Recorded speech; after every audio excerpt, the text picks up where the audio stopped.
Welcome everyone. We are so excited to have you here at Deep Dive DL at Nature's Embrace with Heidi Renney. I'm Sarah Hoffman and I work with Project 412 as their ecosystem builder. So my job is to help new and existing businesses. I do that through different programming events like this, pop-up co-working. We have a great pitch competition going on right now with 16 teams, which is super exciting. And then I also do free coaching and connecting people just to help people that are in business get connected with the right resources and maybe other people in town that could collaborate with them on different projects. So without further ado, Heidi Renney. Hello. Thank you, you guys. Thanks so much for being here. Yeah, this is a little different for me. If you've ever come to a soap making demonstration, you're going to quickly find that I'm much more comfortable in the soap room than I am just sitting here speaking. But I am really excited to share my story with you guys today and just kind of how I landed here at 833 Washington Avenue. Yeah, so tell us a little bit about how you got started. Okay, so well, I grew up and graduated from Frazee 25 years ago and have stuck around here ever since. And I started dabbling in soap making in 2008. So my mom and I had actually bought like a candle making kit because we were going to make some soy wax candles just for our home. And when I was finished, I had leftover oils and I wasn't really sure what to do with them. Back then, diffusers and essential oils and things like that weren't as mainstream. And so I took to the internet to try to see what else I could maybe get my fingers into. And that's when I came upon cold process soap. So there's two different methods of soap making. There's a hot process method and a cold process method. The hot process method is basically just you already have a soap base made for you and you melt down those contents, put it into a mold. Usually you can unmold it the next day and use it within a day or two. And then there's the cold process method, which is soap that is made the old-fashioned way with lye and another, usually water, but sometimes milk or other ingredients. And that one's a little bit more finicky. And so when I had been reading about it online, I was really intrigued because it kind of made it sound impossible and I wanted the challenge.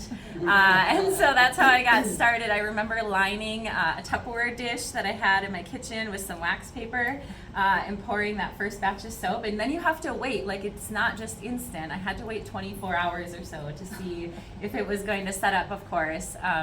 But when it did, I was like, I have to pour. I already had ideas for the next batch. Like the first batch I hadn't added many things to because I was just trying it.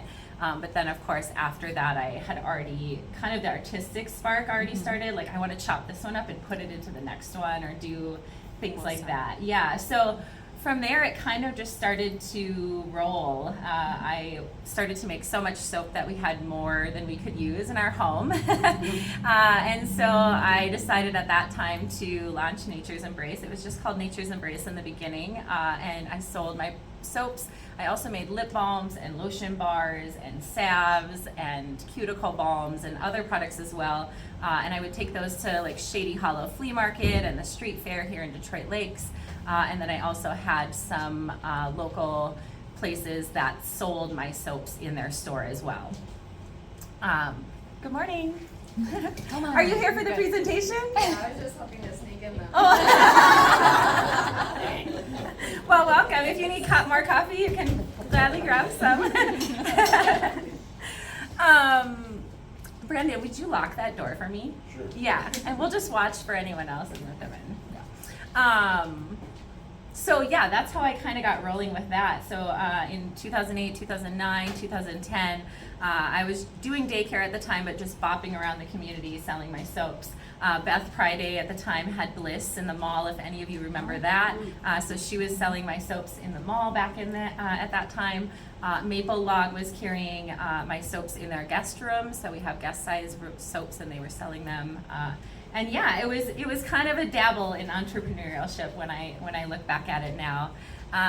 In 2010, I met my husband, and I went back to work full time after that. So we have 5 kids, and going back to work full time and raising 5 kids, it was quickly very realistic to us that the soap making wasn't going to continue. And in 2011, we did some of our last shows, one of them being the street fair. If some of you saw my post a few weeks ago, in 2011, we did the street fair, and at that time in 2011, we hadn't thought about not making soap anymore, and so we were right out here under a tent dreaming about what the soap shop might look like one day or what our company might grow into be.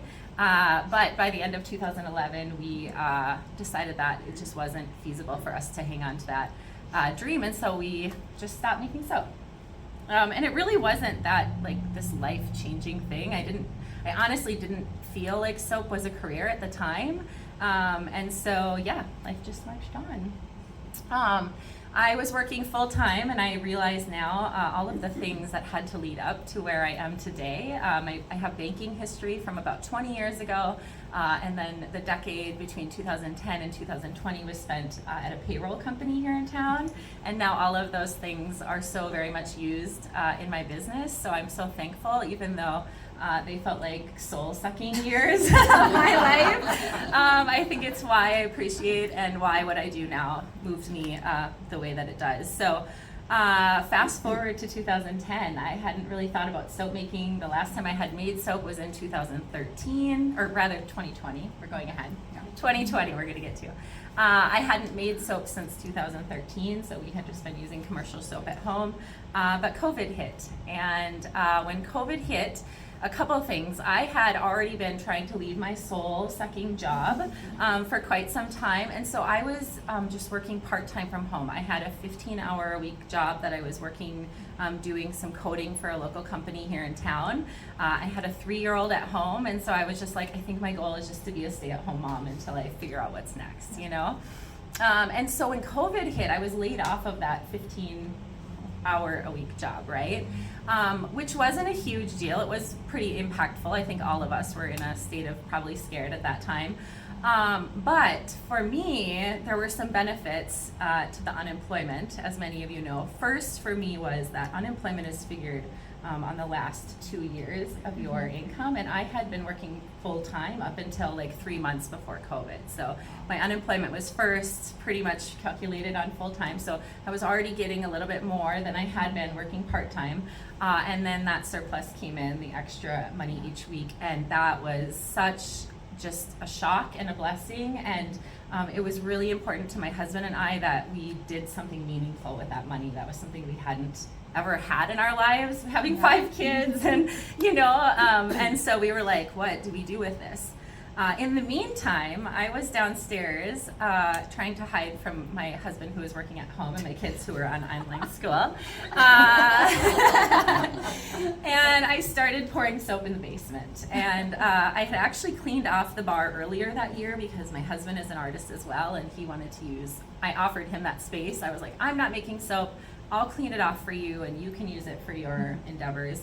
And he never got to it fast enough. So in March or April it was when I started pouring soap again. That spark was just reignited with that first batch. I just felt it, and I was like, it was great to be back making soap. And so that was when the wheels started turning. We had this extra income, and things were different this time. In the beginning, I had to, to sell, you had to go to online markets, or rather street fairs and all of the things, right? But suddenly now I could build an e-commerce website all by myself. And thanks to COVID, curbside pickup was a thing. And so we lived right here in town. And so I was like, well, I'm gonna just build a website, and I'm gonna offer my soaps, and I'm gonna offer curbside pickup and offer shipping, and I'm gonna figure all this out. So I spent April through July doing just that, building my inventory, figuring out what soaps I was going to put out to the public again, failing at batches, of course, and just getting into it. It was really a beautiful time. And by the end of July, so in April of 2020, I started kind of gaining the momentum on Facebook and on the socials, right? Announcing to people that I was coming, what I was gonna do, all of that. So July 31st of 2020, we launched the website from the basement of the house. I had 400 bars of soap in stock. At that time, I was pouring between 7 and 14 bars a batch, which now I pour 56 to 112 bars a batch. So it shows you the difference there. So I launched the website with 400 bars that year, and yeah, it's just taken off since then.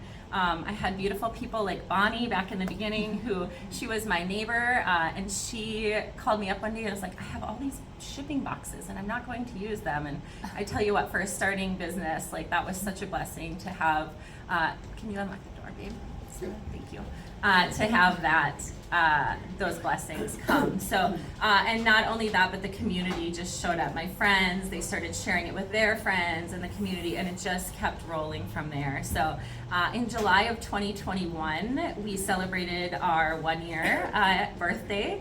And I decided to have a celebration. Somebody told me you need to celebrate. And so what my husband and I did was cleaned out the entire upstairs of our house, our kitchen, our dining room, our living room, and we made it an open house that day where I set it all up into a soap shop for the afternoon. We had a selfie station outside, and we just celebrated really huge that year. It was quite a monumental thing. I have to stop looking at my daughter because she makes me want to cry.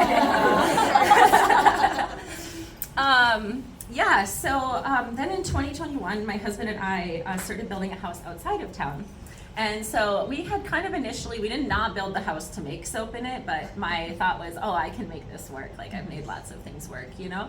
And so as we started to get into that move and started thinking about what the house was like and also where the company was going already, I was like, yeah, I'm not sure how we're gonna do this. Like, I don't, maybe, but our garage is gonna turn into a soap shop, you know? So it was that time that I started looking around for a rental property here in Detroit Lakes, and I really had no idea.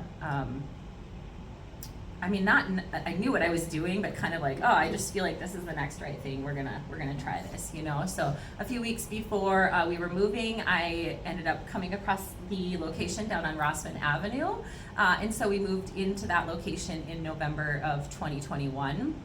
And then those next 2 months, I just kept the shop online. I kept the curbside hours. We did have a couple holiday open houses, but it wasn't until January 1st of 2022 then that I actually opened for retail hours down on Rossman Avenue.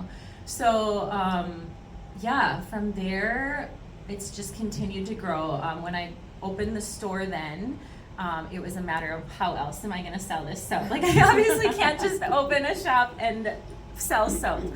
But in that time, I had also visited a refillery in Duluth, and it was actually earlier in 2021 that I visited the refillery, and I remember again feeling like that spark, right? Like, ooh, I really dig this. I love what she's doing here. I love this concept.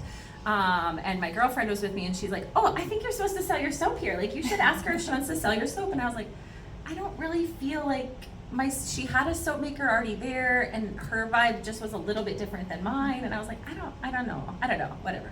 We just went on our way. But when it was time to open the shop down there, I suddenly realized what that spark was. And I was like, oh, I'm supposed to bring the refillery to Detroit Lakes. That's what's supposed to happen here. So I started introducing the refillery in the old store. So for those of you who aren't familiar with the refillery options, we carry many of our products in bulk, and we encourage you to bring in your own bottles, or you can purchase bottles here for a very nominal fee, and then just reusing your containers. So instead of buying our plastic at the stores filled with toxic chemicals and things, we encourage you to reuse, pay by the ounce, and here it's all clean and all natural. So in the old store, we started with the laundry soap and the multi-surface cleaner, and those were very popular. If any of you were in the other store, you know how tiny it was, about the size of this store. And so we only had a few refill options, but I did feel like they were really well received. So time marched on there as well. It was, it was the winter of 2020, what are we even in? It was 2023. This all happened so fast. I do have notes, but the winter of 2023, I was working one Saturday down on Rossman Avenue, and I got done down there and came up here to do a little shopping at the shops, and just noticed how much busier it was uptown and kind of flourishing. And so I started pounding the pavement the next week and hitting all the businesses up here and the people and men and women that I knew, and just asking them like, hey, if you hear of anything, if you know of any buildings, anything coming, like I would really love to be on the 800 or the 900 block. That's what I kept telling them. I want to be on the 800 or the 900 block. I even had some options for the other side of the tracks, and I was like, nope, I'm gonna hold tight for what I want. So in April, that 4 months later, this building came for sale, and my heart skipped a beat. But I also knew that my business was in no place to yet purchase a building of this magnitude, you know? And so I spent that summer just praying. This is where it gets exciting. Just praying for someone to see my vision, you know, to see what I had planned or what I wanted for this shop, and that they would believe in that and help me to get the building. And so it was mid-August rather, when I got a notice from the realtor that a bid had been accepted, an offer had been accepted on the building. And so I kind of mourned it for a day or two. And then Bonnie called, and I honestly thought she just wanted to talk essential oils or collaborate on something or give me some more boxes. You know, I was like, I literally did not expect the conversation we had, but we met that morning at La Barista, and she let me know that she was the one who had made the offer on the building, and that she wanted to offer it to me to rent out so that I could expand my business and take my vision further. So this is what I wanted to do at the conversation. I held it together, and then I got in the car, and I just I called my husband. I was like, you are not gonna believe what just happened. Like, yeah. And then I spent a week in disbelief. Like, did I really, like, maybe I made that up. Did I hear her wrong? Did I, like, this can't even be true. And then she reached out a week later and assured me that this was really happening. And so we hit the pavement running. And in January, my husband and I headed to Atlanta, Georgia, where we shopped the market. We thought that would be a great place to start shopping for the store. And although it was really, really great experience as a retailer, it was not the place for us to find items where I saw more plastic than I cared to even know exists on this earth. But we did get to connect with a few more makers, which is awesome. And we also got to find a few new products for sure that we did bring into the store. So February 1st of this year, we got the keys to this location. Sky at Design to Sell had helped me do up the design work, so we kind of knew what it was going to look like. My dad, my husband, and I started the demo like that next day. We tore down walls, we built walls, we painted, we did so much in 45 days. I'm not even sure when I slept. So we reopened this location mid-March of this year. And it's an absolute dream come true. We've been able to expand the soap room, so you guys are more than welcome to take a trip back there after this and see. I've been able to add a lot of new tanks and things that help me amp up production. So as I mentioned in the beginning, I was making 7 to 14 bars. I now typically pour between 112 to 224 a day, 56 bars at a time, if that makes sense. To date we've sold, actually we're just, this week we're going to surpass 44,000 bars of soap that we've sold since 2020. So yeah, so we do sell to lots of stores. We do have places around the area. I'm sure some of you have seen, like Lake Shirts Beach Shop. They carry a custom soap. I love nothing more to do some artwork in soap. And we have lots of shops. There's a place in Dilworth and a couple other shops. The candle shop that we carry here, they actually carry our soaps in Duluth. So we just keep expanding. That's wonderful. Does that answer your question? I love that you talked about leaning into that spark and recognizing when that's there. I think all of us have done something where we were like, oh, I don't know if this is right, but then there's that one thing that kind of gives you that nudge from the universe that that's your right thing and to lean into it. That's really cool that you took that risk and went with it. Thank you. Can you tell us a little bit more about all the products? Because before I came here, someone was telling me about how they are super excited because there's deodorant coming and they're ready for it. Yeah. Our deodorant cream is one of the most popular products. So all of the other products, I only make the bar soaps that are in the store. Otherwise, all of the other products in the store are made by other makers like myself who make all of their products in small batches as well. So I even have a company right now that's talking about starting to sell to Target, and I think if he does, I'll probably maybe boot out and find someone smaller, because it's really just my intention to support people like myself who are just small makers, really feeding their lives and souls into their work, right? So all of the products are by various different companies who specialize in the actual product that we're getting, right? So our deodorant cream, for instance, is up here to my right.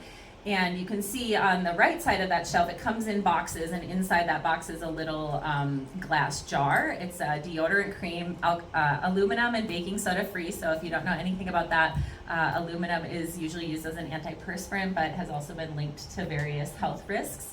And so that is not in there. And then also baking soda. And we do use baking soda for a lot of things, right? But baking soda has a really different pH balance than our body, and so oftentimes if you have more sensitive skin and you use baking soda, you might see some irritation and things. So the fact that it's baking soda free also helps keep it more sensitive, or for more sensitive skin. But the beauty in it is it's all natural. You just apply it with either your fingers, or we do have little applicators you can purchase.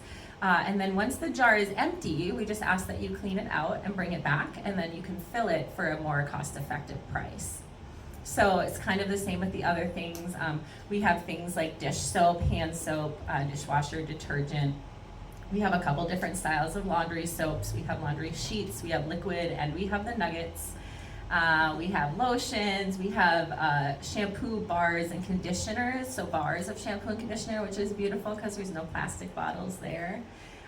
Same with the sunscreen, bug repellent, all of those things. Like I said, we sell the containers here so that you can have the appropriate container that you might need if you don't have it.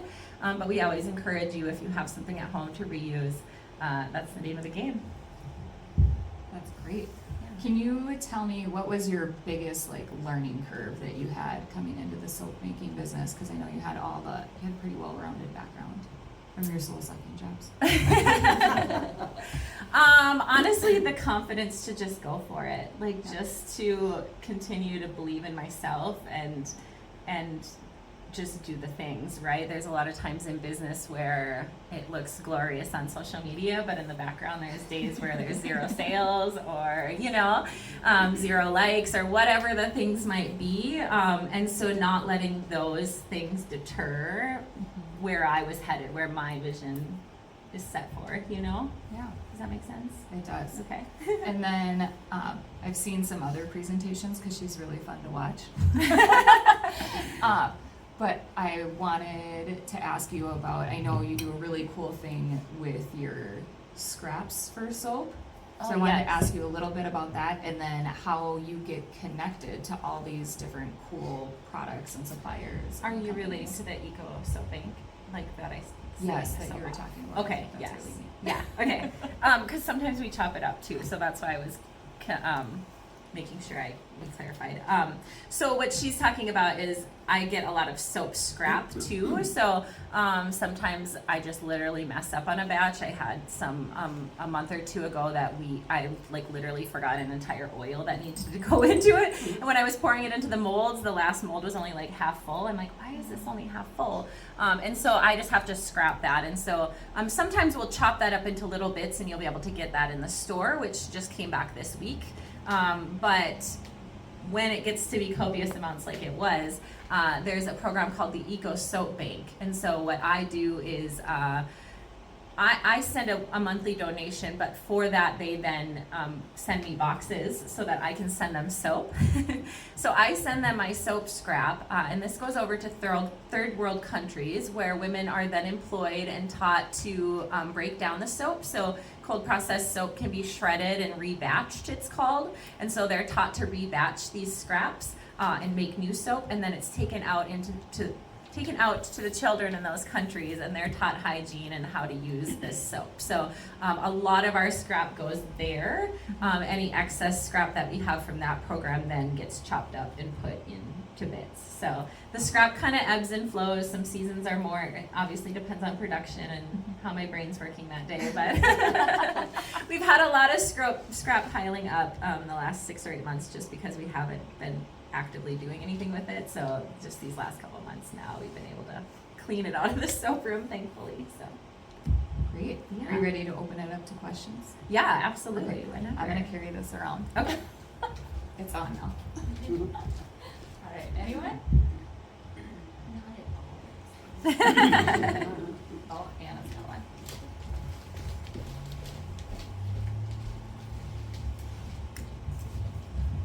So I know that you provide some containers for people, but if we bring one from home and we don't know how many ounces it is, do you like weigh it, or how do you usually? Yeah, that's a do that? great question.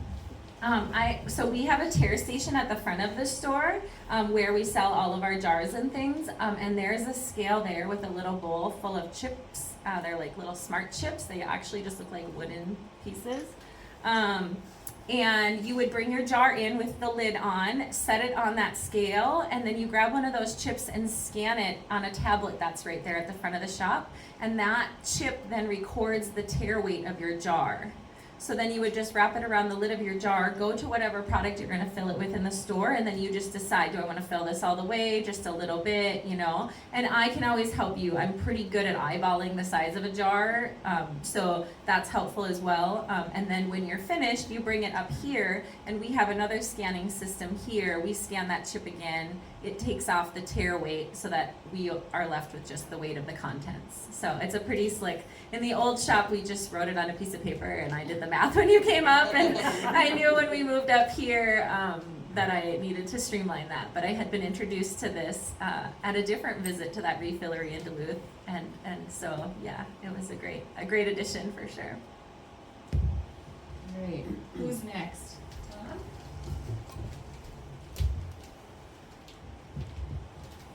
Entrepreneurs face a lot of barriers. What was your largest barrier, and which is your most frequent barrier?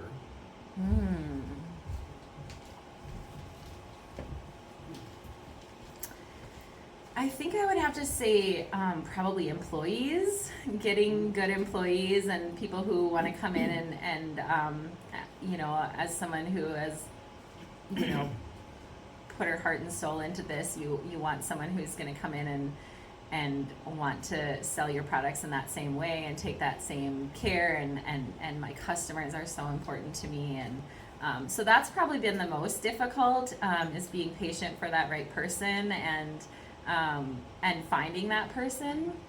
I'd say before that, you know, I don't know. I feel like I've been so blessed in this journey since 2020 when I started, you know, because the community, there's been nothing that's really, I feel like if I've reached out for something to the public for whatever it is, these gosh darn chairs, they just show up for me, you know, like it's the most amazing community to live in. So I don't feel there's, for me anyways, much more than that. All right, who's next?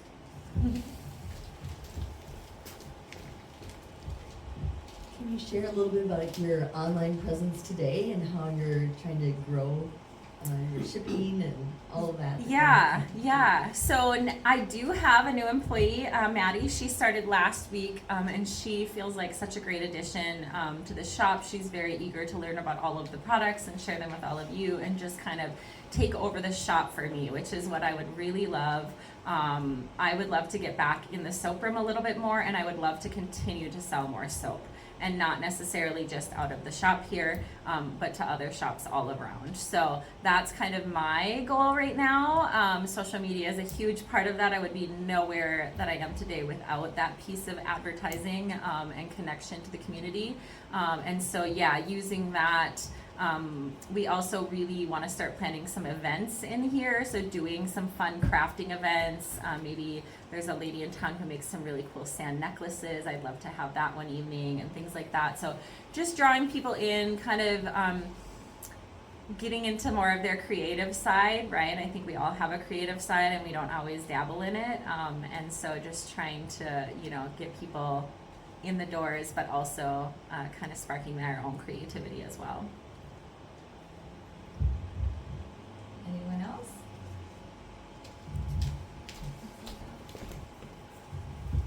Just a question, when you had your business at your home, Yes. what were your challenges when you had your business at home? Wanting to work. It was really easy at home to just be like, I'm gonna go upstairs and watch TV, or I'm gonna go do this, right? And it was also really easy to say at 7:30 at night, I'm gonna go downstairs and pour soap or step away from my family, So I really found when I moved into Rossman Avenue that my work became my work and my home became my home again, which was beautiful because I hadn't really realized it until then.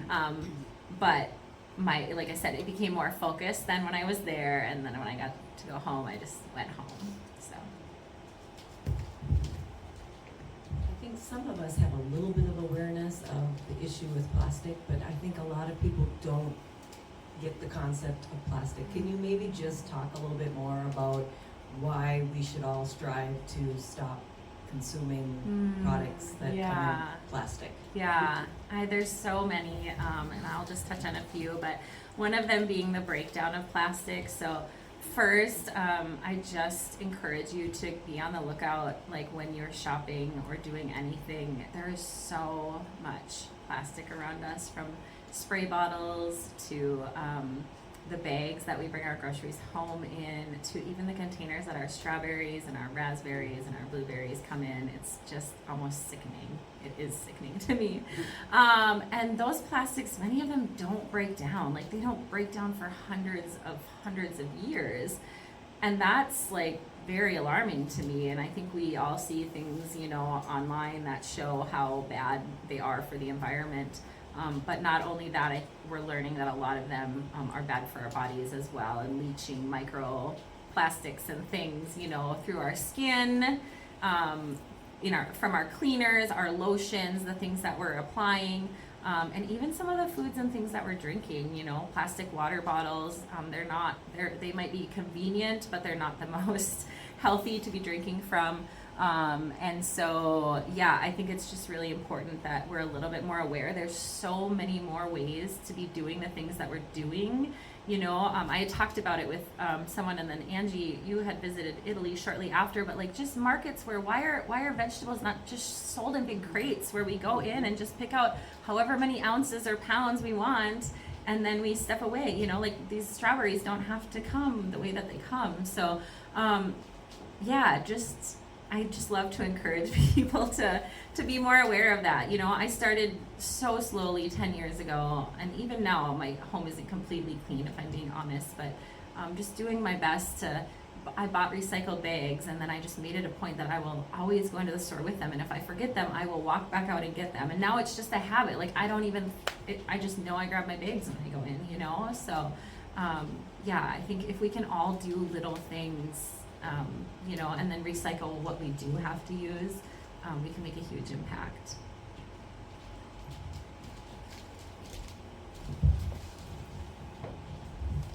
Just a little spin off of that, one thing that I didn't even realize was the toothpaste. And I know you didn't mention the toothpaste, but Yeah, like the toothpaste tubes too. well, yeah, and that you carry them. Yes.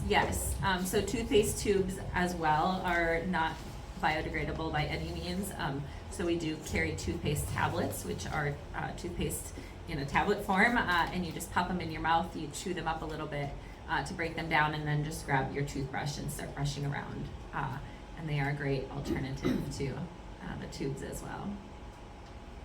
Yes. Anybody else? All right. So, what is one thing you're hoping to do in the next year?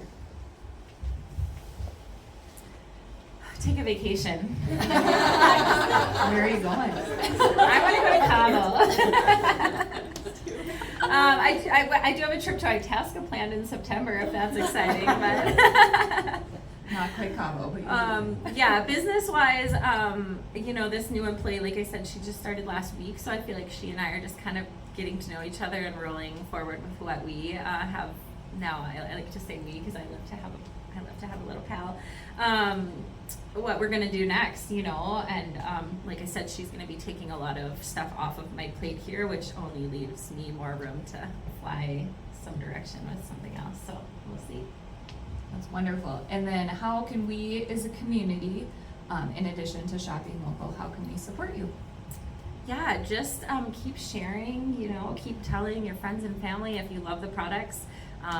Keep spreading the word. That's how we ship nationwide every single day, and that's due to you guys sharing, right? This person from Nebraska orders, and because that's my cousin's dad, or you know what I mean? Like just all of these things, and those little waves, even just sharing it on social media. You never know who that might own a shop that wants to carry my soap, or who, anything. I mean, the possibilities are endless, so that's always great, yeah. That's wonderful. Well, thank you for sharing your story with us. I know it's kind of nerve-wracking to get up in front of people. You did wonderful. I appreciate you guys coming. Thank you so It looks much. like you have a great support system too, so big props to your daughter and your husband Absolutely. and Bonnie and everyone Absolutely, else who yes. supported you here today. And please, if anybody would like to take a tour of the soap room, I'd be more than happy to show you around, so stick around. I'm sure we'll have some takers. Okay. So thank you all for coming to Deep Dive DL. We have this every third Thursday of the month. Coffee starts at 8. We love if you bring your own mug because then we don't have to use the paper cups. And then the program starts around 8:15. Have a good day. Thank you. Thank you all.